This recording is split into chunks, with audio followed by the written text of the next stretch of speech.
नमस्ते। आज हम ना दो बहुत ही पावरफुल शेरों को समझने की कोशिश करेंगे। ये शेर असल में एक नक्शा है, एक गाइड है, जो हमें मुश्किलों से लड़कर आगे बढ़ने का रास्ता दिखाते हैं। तो ये सिर्फ शब्द नहीं, ये हौसले की पूरी दास्तां है। चलिए शुरू करते हैं। जरा इन लाइनों को महसूस कीजिए। देखिए, ये सिर्फ कविता नहीं है। ये तो हर चुनौती से लड़ने के लिए मानो हमारे दिल की आवाज है। और ये हमें बताती है कि सफर की शुरुआत होती कहां से है, और वो है सच्चाई को एक्सेप्ट करने से। तो इस सफर का पहला कदम वो है अपनी चुनौतियों को, अपने चैलेंजेस को बिना किसी बहाने के जस का तस देखना, उनको पूरी सच्चाई के साथ स्वीकार करने का साहस। और अब देखिए ये दूसरा शेर, जो पहले वाले विचार को और भी गहरा कर देता है। यहां भी वही हिम्मत दिखती है, मुश्किल हकीकत का सामना करने की। लेकिन इसमें एक और गहरी बात है। ये हमें सिखाता है कि सिर्फ बाहर की ही नहीं, बल्कि हमारे अंदर की चुनौतियों से कैसे निपटा जाए। तो जो बात इन दोनों शेरों को इतना खास बनाती है वो ये है कि ये हमें बताते हैं कि लड़ाई ना दो मोर्चों पर होती है। एक तरफ है बाहरी ताकतें, जिन्हें हम मुश्किलें कहते हैं, और दूसरी तरफ है हमारा अंदरूनी एहसास, वो वक्त में फंस जाने वाली फीलिंग। जब कोई कहता है मुश्किलें जरूर हैं, तो वो शिकायत नहीं कर रहा है ना, वो तो बस एक फैक्ट बता रहा है, एक सच्चाई बयान कर रहा है। इसको ऐसे समझिए, जब तक हम ये मानेंगे ही नहीं कि हम बीमार हैं, तो इलाज कैसे शुरू करेंगे? तो प्रॉब्लम को मानना ही उसे सॉल्व करने का पहला सबसे जरूरी कदम है।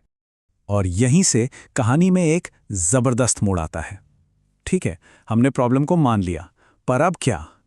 अब बारी है एक्शन लेने की, उस ठहराव को, उस पैरालिसिस को तोड़कर आगे बढ़ने की।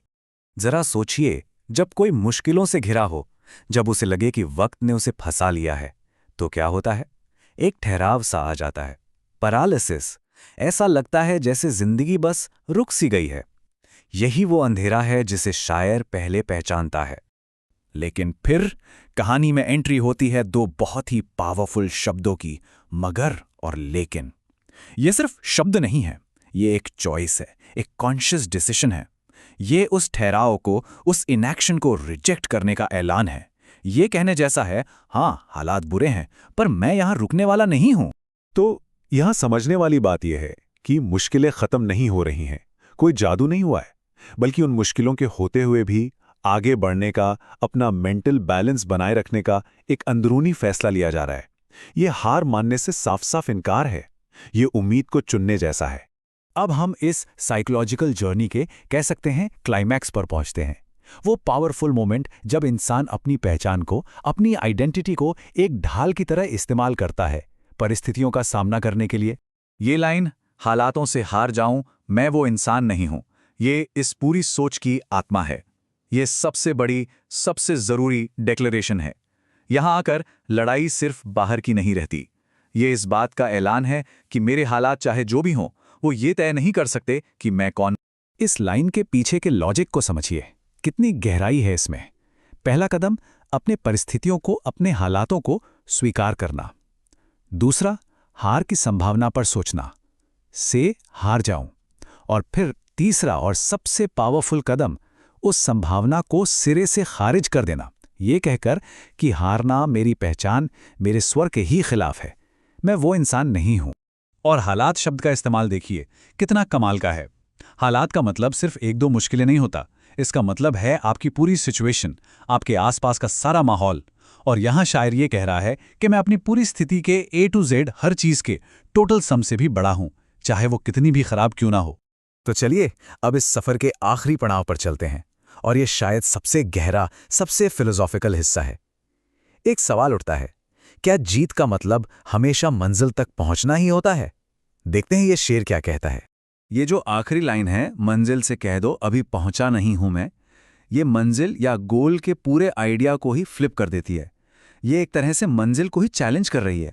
ये कह रही है कि देखो, मेरा फोकस एंड पॉइंट पर नहीं है, मेरा फोकस तो इस सफर पर है, इस जर्नी पर है। जब मंजिल को डायरेक्टली एड्रेस किया जाता है, तो शायर असल में इस आइडिया को ही चैलेंज कर रहा है कि हर स्ट्रगल का कोई फिक्स्ड एंड पॉइंट होता है। वो कह रहा है कि असली खजाना, असली जीत मंजिल पर पहुंचने में नहीं है, बल्कि उस तक जाने वाले रास्ते के हर एक कदम में है। तो इन सब बातों का निचोड़ क्या निकला? निचोड़ ये है कि रेजिलियंस यानी मुश्किलों से लड़कर खड़े रहने की हिम्मत किसी डेस्टिनेशन तक पहुंचने का नाम नहीं है। ये तो बस चलते रहने का, आगे बढ़ते रहने का कमिटमेंट है। मतलब जीत कोई एक इवेंट नहीं है, ये तो जीने का एक तरीका है, एक एटीट्यूड है। और हम इस कहानी को यहीं एक बहुत ही गहरे सवाल के साथ छोड़ते हैं। अगर जीत कोई मंजिल नहीं है, तो फिर जीतने का असल मतलब क्या है?